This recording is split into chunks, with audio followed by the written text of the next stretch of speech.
Reminder, you can head to demajen.co.uk to see the complete alphabetical list of all of the metroidvania games that I have both played and mapped. Click through, it tells you what they are, what they've got, whether there's a high quality version available in the shop, and so on and so forth. They're all here. Select what you want, go, enjoy.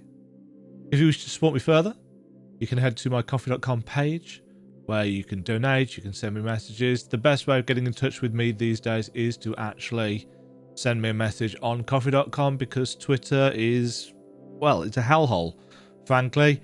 And if you want to keep up to date with what I am mapping, how I'm doing with said maps, anything that I've found, want to share, Metroidvania map related, this is the place to go. But today, we are presenting to you the Convergence, a League of Legends story map. This is a game that I hadn't heard of until yesterday. I don't follow League of Legends at all.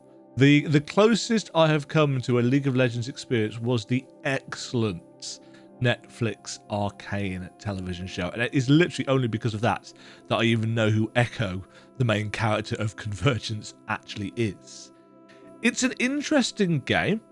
It's interesting because, as far as I'm aware, it wasn't even advertised as a Metroidvania, but as you can tell from the map on your screen, definitely is one. The difference between the maps on the screen and the maps in the game are as followed. First of all, I've gone out of my way to kind of color code the areas a little bit, because they kind of weren't previously, and it was bugging me. They were all kind of identical to look at. So I've been through, I've color coded some of the areas, and also in game, the areas have got their own individual screens. There is no giant map screen like this, and I can understand why, because it was actually kind of a pain to link some of these areas up. The areas are designed to be kind of solo levels essentially, but they do link to various places. There are entrances and exits in the world, so yeah, I did my best to link them up in the same way that I think they did in Metroid Dread, with lots of really long lines. Let's zoom this in all of the way. This is the map at full size. It's big. It's not, after image big, but it's big. Everything that I could think of is on here. In a really silly fashion. First thing you need to know is that the game has quite a lot of accessibility and difficulty options in terms of whether you want a challenging combat experience, whether you want a challenging platforming and traversal experience, because I knew nothing about the game, and to be honest, I just wanted to try it and see what it was like. I put traversal on easy. I was not in the mood for pixel platforming kind of stuff. So all of the kind of yellow zip lines and wall running bits and the various collapsing platforms and so on and so forth, I don't know what actually counts for the traversal mechanic, but everything, I don't know why I did this. Everything that is there on the easy traversal is on here. I marked on all the zip lines with the pen tool. I marked on all of the paint sludge walls that you can run across. I marked on every single one of these little zip bugs that you can phase dash to. Don't know why, because it probably changes in the slightly harder traversal difficulties, but they're there, and I like making my life hard. We've got all the currency containers. We've got all the chests that contain rare parts.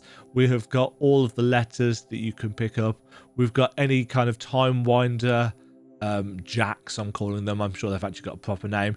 Any explosive things that you can blow up with the bomb ability that you get fairly late in the game.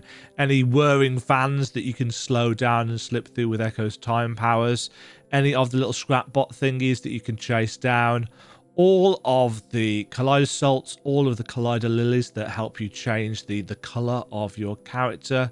The clockwork collectibles that you can hand in to a character in town. What else is on here? Yeah, zip bugs, running walls, any kind of locked doors that you need to get through, switches that you need to flip to get back through places. Some of these are quite small. Any bosses, any upgrades and where they are all on here as well. You know, everything, any artifacts that you can find, the challenge rooms that you can go to get your kaleidosals from. You know, it's all on here. It wasn't a super challenging game to map out. Fairly late in the game, you actually get an ability, a slottable gadget for Echo that enables you to view all chests and letters on the map anyway. So it's not exactly a super necessary map, but if you want to check, you know, where that last letter is that you've missed, or you know where X, Y, or Z is, as I said, the gadget kind of does that for you. But if you want to know a little bit further in advance, the map is there to help you out. There are some things that I'm going to work on, including cleaning these bits up. These are kind of pseudo temporary. And up in the theatre area, there are these kind of sonic bouncing pads, which I haven't finalised a graphic for yet. They're all marked on, but they kind of get lost a little bit in the background, and I think I can do a better job of that. So I will be working on that. But I wanted to get the map out for people, and basically to tell people that this is a really solid Metroidvania, and I recommend it. It's a good time. It's got loads of achievements. It's got some really cool platforming mechanics.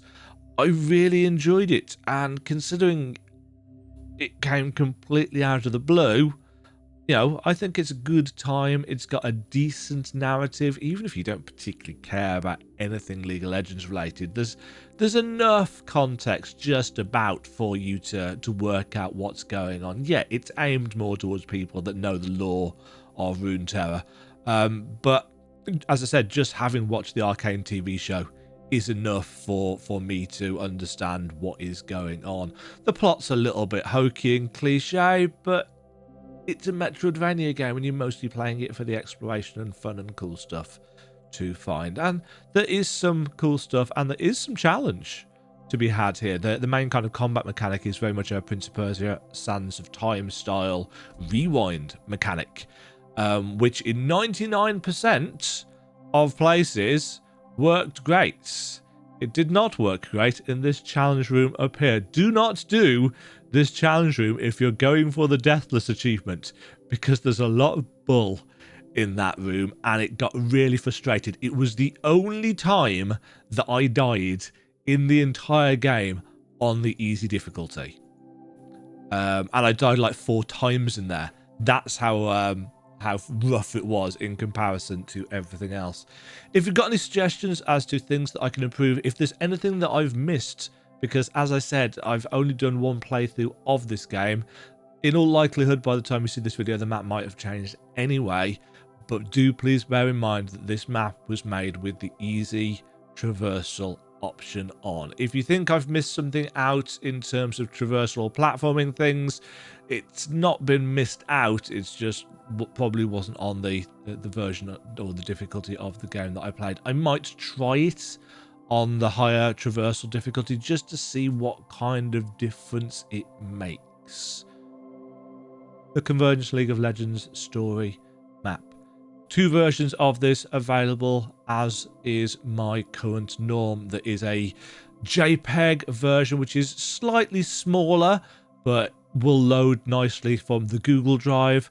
There is a version, full high quality PNG version, this one actually, on my coffee.com store, and bundled in with that is a JPEG version of the exact same high resolution quality map, which should load a little bit better on your phones if that is something that you are interested in. I'm discovering really that a lot of people actually use maps, you know, on their phones or tablets whilst they're playing on their computer or their console or whatever. So yeah, they're there. You can use them. Normal terms and conditions apply. You can't use them on your website, your wiki. You can't use them for your interactive map. Currently, I'm not letting anybody use any of my maps as basis for their interactive maps. That's just my principles currently. Let me know what you think of the game down below. Thank you very much if you've listened to me ramble for 10 minutes. I don't know how I managed to make these videos so long. Link to the map is in the description and the pinned comment below. I'll catch you all in the next one. Cheerio! Thank you very much for watching. If you enjoyed the video, why not click the like button and consider subscribing. Remember, you can ring the bell notification icon to get notified when new videos go live. And until next time, cheerio.